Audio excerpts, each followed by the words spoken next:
ಓಂ ನಮೋ ವಿನಾಯಕಾಯೇ ನಮಃ. ಈ ಸಂಕಷ್ಟಹರಣ ಚತುರ್ದಶಿಯು ತಮ್ಮೆಲ್ಲರಿಗೂ ಶುಭವನ್ನುಂಟು ಮಾಡಲಿ. ಕೆಲವೊಂದು ಮಂತ್ರಗಳನ್ನು ತಾವೇ ಪಠಿಸಿದರೆ ಅದರ ಪೂರ್ಣ ಫಲ ಅನುಗ್ರಹ ತಮಗೆ ದೊರಕುತ್ತದೆ. ಆದ್ದರಿಂದಲೇ ದೇವಸ್ಥಾನಗಳಲ್ಲಿ ಕೆಲವೊಂದು ಹೋಮ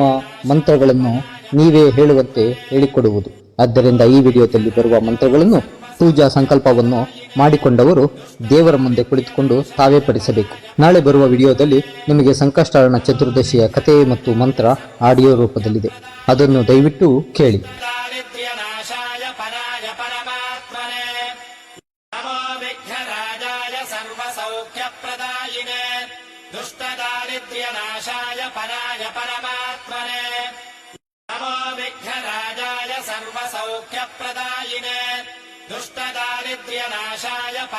परमात्मने नमो विघ्नराजाय सर्वसौख्यप्रदायिने दुष्टदारिद्र्यनाशाय पराय परमात्मने नमो विघ्नराजाय सर्वसौख्यप्रदायिने दुष्टदारिद्र्यनाशाय पराय परमात्मने नमो विघ्नराजाय सर्वसौख्यप्रदायिने दुष्टदारिद्र्यनाशाय पराय परमात्मने नमो विघ्नराजाय सर्वसौख्यप्रदायिने दुष्टदारिद्र्यनाशाय पराय परमात्मने नमो विघ्नराजाय सर्वसौख्यप्रदायिने दुष्टदारिद्र्यनाशाय पराय परमात्मने नमो विघ्नराजाय सर्वसौख्यप्रदायिने दुष्टदारिद्र्यनाशाय पराय परमात्मने नमो विघ्नराजाय सर्वसौख्यप्रदायिने दुष्टदारिद्र्यनाशाय पराय परमात्मने नमो विघ्नराजाय सर्वसौख्यप्रदायिने दुष्टदारिद्र्यनाशाय पराय परमात्मने नमो विघ्नराजाय सर्वसौख्यप्रदायिने दुष्टदारिद्र्यनाशाय पराय परमात्मने नमो विघ्नराजाय सर्वसौख्यप्रदायिने दुष्टदारिद्र्यनाशाय पराय परमात्मने नमो विघ्नराजाय सर्वसौख्यप्रदायिने दुष्टदारिद्र्यनाशाय पराय परमात्मने नमो विघ्नराजाय सर्वसौख्यप्रदायिने दुष्टदारिद्र्यनाशाय पराय परमात्मने नमो विघ्नराजाय सर्वसौख्यप्रदायिने दुष्टदारिद्र्यनाशाय पराय परमात्मने नमो विघ्नराजाय सर्वसौख्यप्रदायिने दुष्टदारिद्र्यनाशाय पराय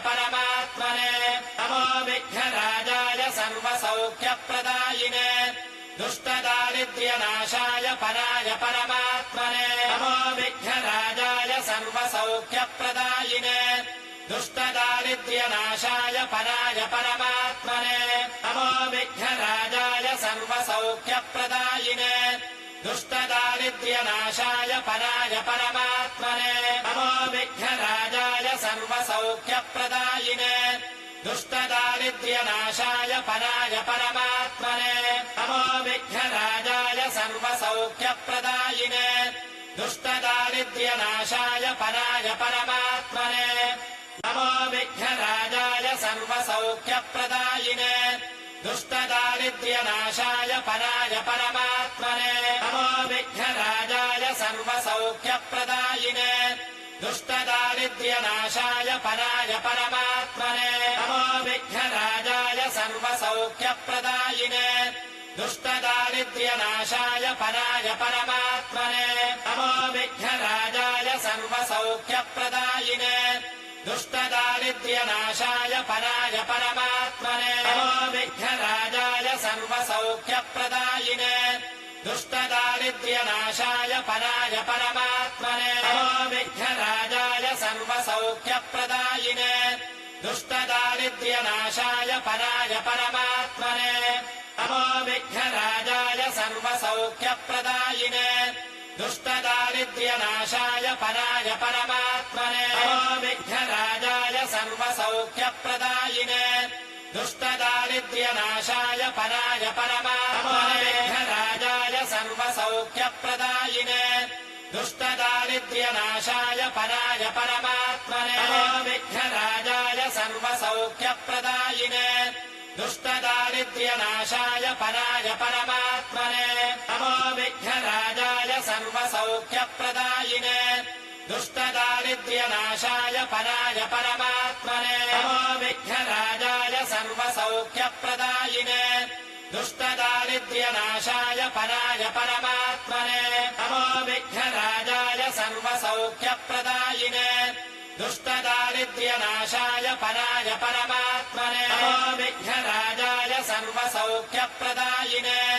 दुष्टदारिद्र्यनाशाय पराय परमात्मने विघ्नराजाय सर्वसौख्यप्रदायिने दुष्टदारिद्र्यनाशाय पराय परमात्मने नमो विघ्नराजाय सर्वसौख्यप्रदायिने दुष्टदारिद्र्यनाशाय पराय परमात्मने नमो विघ्नराजाय सर्वसौख्यप्रदायिने दुष्टदारिद्र्यनाशाय पराय परमात्मने नमो विघ्नराजाय सर्वसौख्यप्रदायिने दुष्टदारिद्र्यनाशाय पराय परमात्मने नमो विघ्नराजाय सर्वसौख्यप्रदायिने दुष्टदारिद्र्यनाशाय पराय परमात्मने नमो विघ्नराजाय सर्वसौख्यप्रदायिने दुष्टदारिद्र्यनाशाय पराय परमात्मने नमो विघ्नराजाय सर्वसौख्यप्रदायिने दुष्टदारिद्र्यनाशाय पराय परमात्मने नमो विघ्नराजाय सर्वसौख्यप्रदायिने दुष्टदारिद्र्यनाशाय पराय परमात्मने नमो विघ्नराजाय सर्वसौख्यप्रदायिने दुष्टदारिद्र्यनाशाय पराय परमात्मने नमो विघ्नराजाय सर्वसौख्यप्रदायिने दुष्टदारिद्र्यनाशाय पराय परमात्मने नमो विघ्नराजाय सर्वसौख्यप्रदायिने दुष्टदारिद्र्यनाशाय पराय परमात्मने नमो विघ्नराजाय सर्वसौख्यप्रदायिने दुष्टदारिद्र्यनाशाय पराय परमात्मने नमो विघ्नराजाय सर्वसौख्यप्रदायिने दुष्टदारिद्र्यनाशाय पराय परमात्मने नमो विघ्नराजाय सर्वसौख्यप्रदायिने दुष्टदारिद्र्यनाशाय पराय परमात्मने नमो विघ्नराजाय सर्वसौख्यप्रदायिने दुष्टदारिद्र्यनाशाय पराय परमात्मने नमो विघ्नराजाय सर्वसौख्यप्रदायिने दुष्टदारिद्र्यनाशाय पराय परमात्मने नमो विघ्नराजाय सर्वसौख्यप्रदायिने दुष्टदारिद्र्यनाशाय पराय परमात्मने नमो विघ्नराजाय सर्वसौख्यप्रदायिने दुष्टदारिद्र्यनाशाय पराय परमात्मने नमो विघ्नराजाय सर्वसौख्यप्रदायिने दुष्टदारिद्र्यनाशाय पराय परमात्मने नमो विघ्नराजाय सर्वसौख्यप्रदायिने दुष्टदारिद्र्यनाशाय पराय परमात्मने नमो विघ्नराजाय सर्वसौख्यप्रदायिने दुष्टदारिद्र्यनाशाय पराय परमात्मने